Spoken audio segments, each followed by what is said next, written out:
মুসলমান না মুনাফিক? ওটা কি? মুনাফিক। মানুষ বলবে দরবেশ। এটা তো দরবেশ না, ধরবেশ।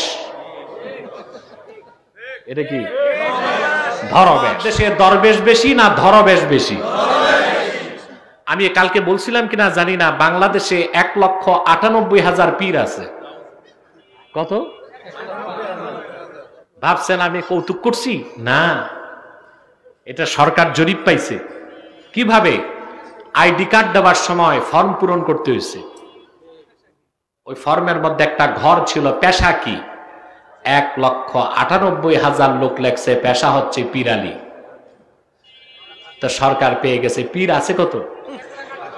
1 লাখ। এখন চিন্তার বিষয়, যে লোকটা তার পেশা লেখছে পীরালি, ওটা কি হক্কানি পীর না ব্যবসায়ী পীর? তাহলে আমরা চোখ বন্ধ করে বলতে পারি বাংলাদেশ ছোট হলেও 1,98,000 ভণ্ড পীর আছে। আছে না নাই? কিন্তু হক্কানি পীরও আছে, সংখ্যা এত কম, খুঁজতে এখন দূরবীন লাগবে। তাহলে এই যে পীরগুলো 1,98,000, ব্যাস তো সুন্দর। ব্যাস কি? এগুলো কি দরবেশ না ধরবেশ?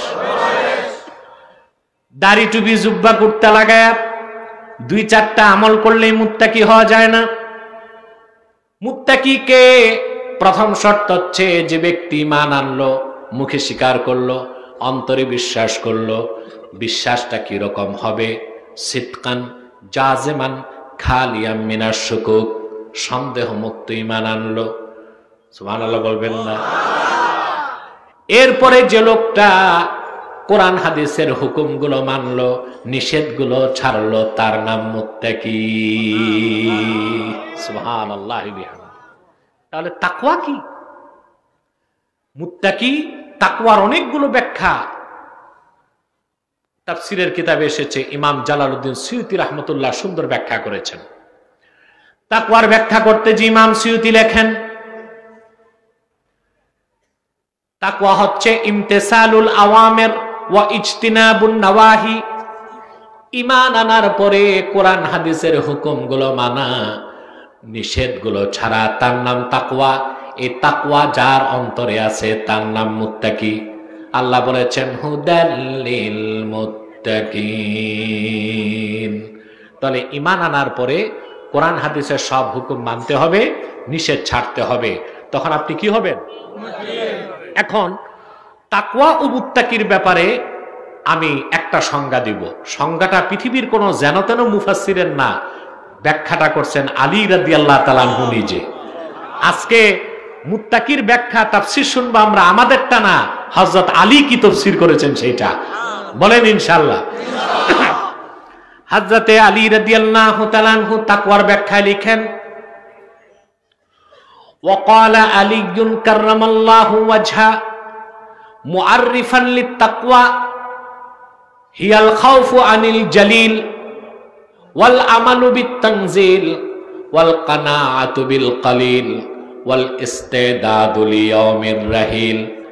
4টা খাসলত যার মধ্যে আসবে তার তাকওয়া পরিপূর্ণ হয়ে যাবে, সে লোকটা টপ ক্লাসের মুত্তাকি হয়ে যাবে। কয়টা? তাফসীর কার? হযরত আলী। সুবহানাল্লাহ বিহামদিহি। ওনার তাফসীরের চেয়ে সেরা তাফসীর আর হতে পারে? তিনি বলেছেন তাকওয়া কি? শোনো, তার প্রথম খাসলাত হচ্ছে আল খাউফু আনিল জালিল। জালিল হলেন আল্লাহ। আল্লাহর ভয় অন্তরে পোষণ। সুবহানাল্লাহ। আল্লাহর ভয় যার অন্তরে নাই, ও কি জেনা ছাড়বে? মিথ্যা, চুরি, সুদ, ঘুষ, খারাপ কাজ ছাড়বে? তখনই ছাড়বে যখন আল্লাহর ভয় অন্তরে পোষণ করবে। সুবহানাল্লাহ। এছাড়া মানুষ ভালো হইতে, আল্লাহর ভয় ছাড়া মানুষকে ভালো করা যায়? এই যে বাংলাদেশে দুর্নীতি বন্ধ হয়েছে, চুরি বাড়ছে না কমছে? দুর্নীতি বাড়ছে না কমছে? সিডিপি নির্বাচনের আগে ঘোষণা করলো বাংলাদেশ থেকে 92,000 কোটি টাকা চুরি হয়েছে, পাচার হয়েছে। কত? 92,000 কোটি টাকা, প্রায় 1 লক্ষ কোটি টাকা। 1 লক্ষ টাকা গেল কই? সিডিপি কে জিজ্ঞেস করা হয়েছে টাকা গেছে কই? সিডিপি মনে মনে কয় কই গেছে তোমরা জানো, কই গেছে আমি জানি। আমার মেহনতি বাঙালি বুভুক্ষ ক্ষুধার্ত বাঙালির রক্ত পানি করা ঘামের পয়সা এই দেশের ভণ্ড রাজনীতিবিদ আর চরিত্রহীন কর্মকর্তারা বাংলাদেশ থেকে চুরি করে বিদেশে পাচার করেছে। টাকা ফিরে আনা সহজ, শরিয়া আদালতে বিচার করেন।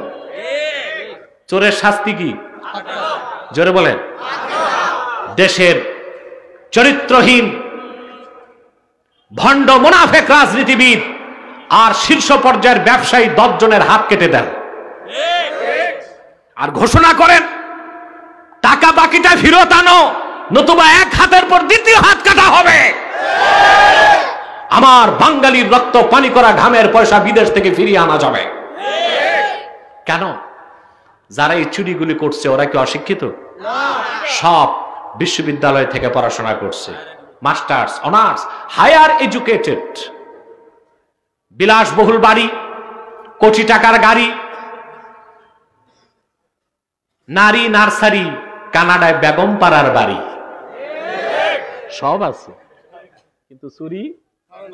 কারণ ওরা ইতিহাস পড়ছে, দর্শন পড়ছে, ভূগোল পড়ছে, বাংলা সাহিত্য পড়ছে, সব পড়ছে, শুধু ওদেরকে আল্লাহর কোরআনের এলেম শেখানো হয় না। আল্লাহর ভয় নাই, এজন্য চুরি করে।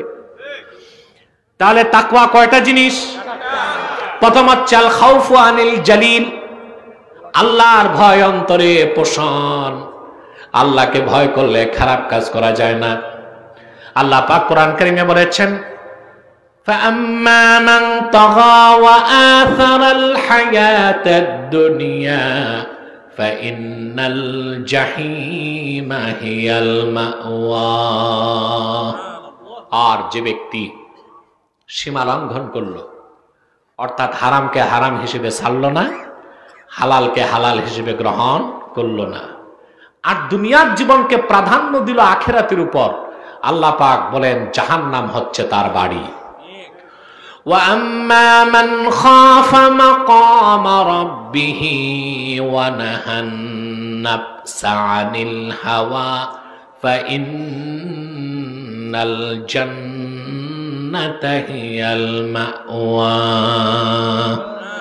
আর যে ব্যক্তি মহান আল্লাহর ভয় অন্তরে পোষণ করলো, কাল কিয়ামতে আল্লাহর সামনে দাঁড়াতে হবে, এই ভয়টা যার অন্তরে আসলো, আর গুনার কাজ ছেড়ে দিল, মন চেয়েছে জেনা করতে করে নাই, চুরি করতে করে নাই, ডাকাতি করতে করে নাই, পরের সম্পদ হরণ করতে করে নাই, আরেকজনের সীমানা হস্তক্ষেপ করতে করে নাই,